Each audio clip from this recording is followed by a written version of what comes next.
From the 7th floor of Notre Dame Stadium, I'm Tim Priester with Tim O'Malley and Drew Mentock. This is Irish Illustrated's Instant Analysis, brought to you by the RVMH Hall of Fame and the Northern Indiana Event Center in Elkhart, Indiana. Guys, Boise State comes in here. They're not accustomed to being a 3-touchdown underdog, but coming in Notre Dame Stadium for the first time, they are. They can score.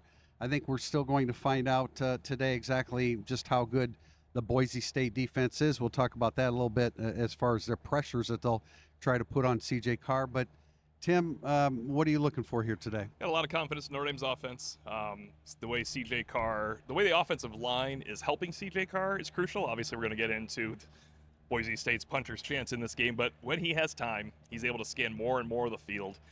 And the real key is, we could talk all we want about C.J. Carr, but he has Jadarian Price and Jeremiah Love, and that's part of the reason C.J. Carr is off to such a fast start. Is he's the third best skill position player in the backfield right now. I mean, it may not end that way when his career ends, of course, but he has it easy going right now. Someone somewhere along the way is going to make it tough. We'll see if Boise State's third down pressure packages can be the first. Yeah, the offensive line and the running backs are taking good care of C.J. Carr. Now, Drew, can Notre Dame continue where they left off here the last 6 quarters and even the last 2 quarters of Texas A&M? It looked like the Notre Dame defense of old last week.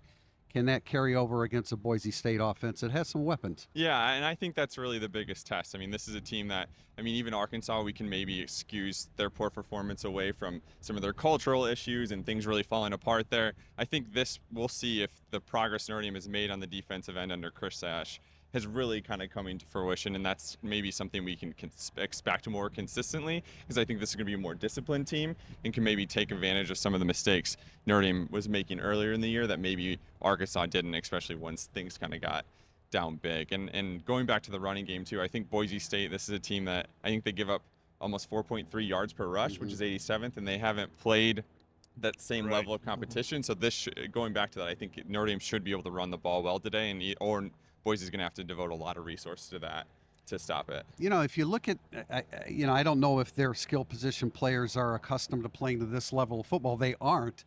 But really, if you compare last week's skill position guys and this week's skill position guys, I think Taylon Green's on a different level, but Maddux, Madsen's a productive guy. He's going to have to be able to stand up to Notre Dame's defense, 5'10".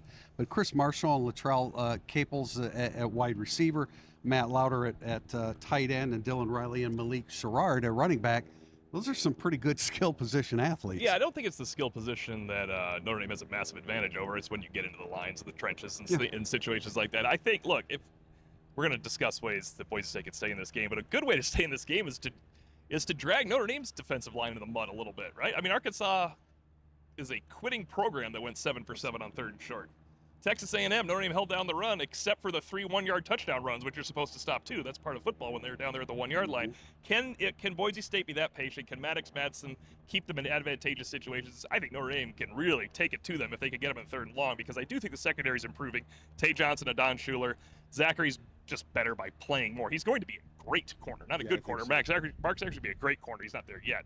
I don't expect a lot of Leonard Moore, and you mentioned Christian Gray is undervalued. This secondary should have a good day against Madsen, but they won't if it's 2nd and 4 all the time, because as much as we're saying Notre Dame's played well for 2 games, Purdue did light them up in the first half. That looked like a continuation of A&M. Don't expect to see that again. But they're not proven commodity yet on defense, Notre Dame. Well, I think Boise State is going to score in the 20s. I think they're capable of doing that, but I don't think they have enough offense if Notre Dame can just win at the point of attack. Now that gets a little tricky. We talk about all the time, somewhere along the line, C.J. Carr's not going to have a good day. This could be it, because Boise runs so many blitz packages. The offensive line has to pick it up. The running backs have to pick that up and contribute. Jeremiah Love's very good at that.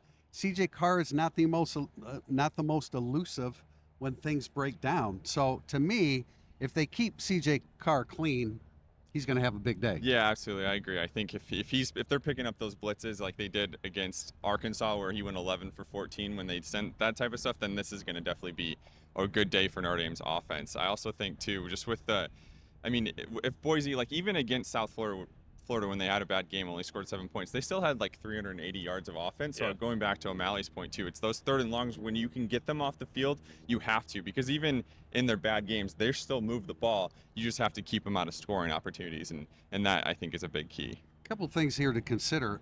Boise's fumbled 9 times, and some of that is Madsen. I mean, that's a lot. Playing 3 teams that shouldn't cause fumbles. Exactly. They've only lost 3, but 9 fumbles are 9 fumbles, and so keep an eye out for that. I also think that Notre Dame's red zone offense has been outstanding, and Boise State's red zone defense has not, Tim. Just like every time you look at it, like Notre Dame's going to get yards too. Like Boise State will get some yards. Notre Dame's getting yards. They got to get touchdowns in the red zone. CJ Carr doesn't have to have his 1 turnover in the red zone. That's how these games stay close. What I want to point out is I think Mike Denbrock can, for lack of a better word, still protect CJ Carr by having him throw the ball 20 times because of Jadarian Price and Jeremiah Love. Mm-hmm. And those 20 throws, he could have 10 downfield.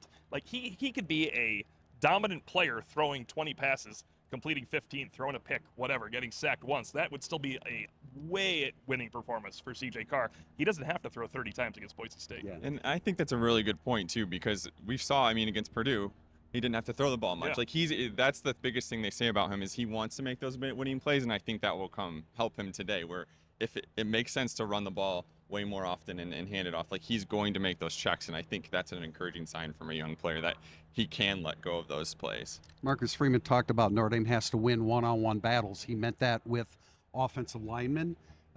They're going to get blitz, so you're going to get a lot of one-on-one on the back end. If Notre Dame wins those one-on-ones, I think they pull away from Boise State. I agree. Speaking of one-on-one, Leonard Moore available, probable. We'll see how much they can use him today. We don't know about Donovan Heinisch, but I think he'll be able to go.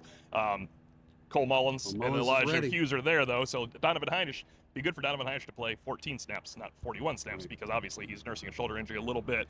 Jaden Greathouse out reportedly with a hamstring injury, so I think that's something to watch. You'll see Micah Gilbert get more chances to play, and I broached this with Mike Denbrock earlier in the year.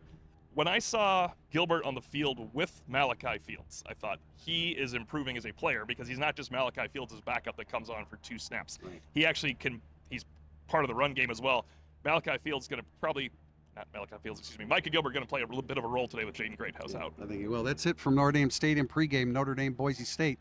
This has been Irish Illustrated's Instant Analysis, brought to you by the RVMH Hall of Fame and the Northern Indiana Event Center in Elkhart, Indiana.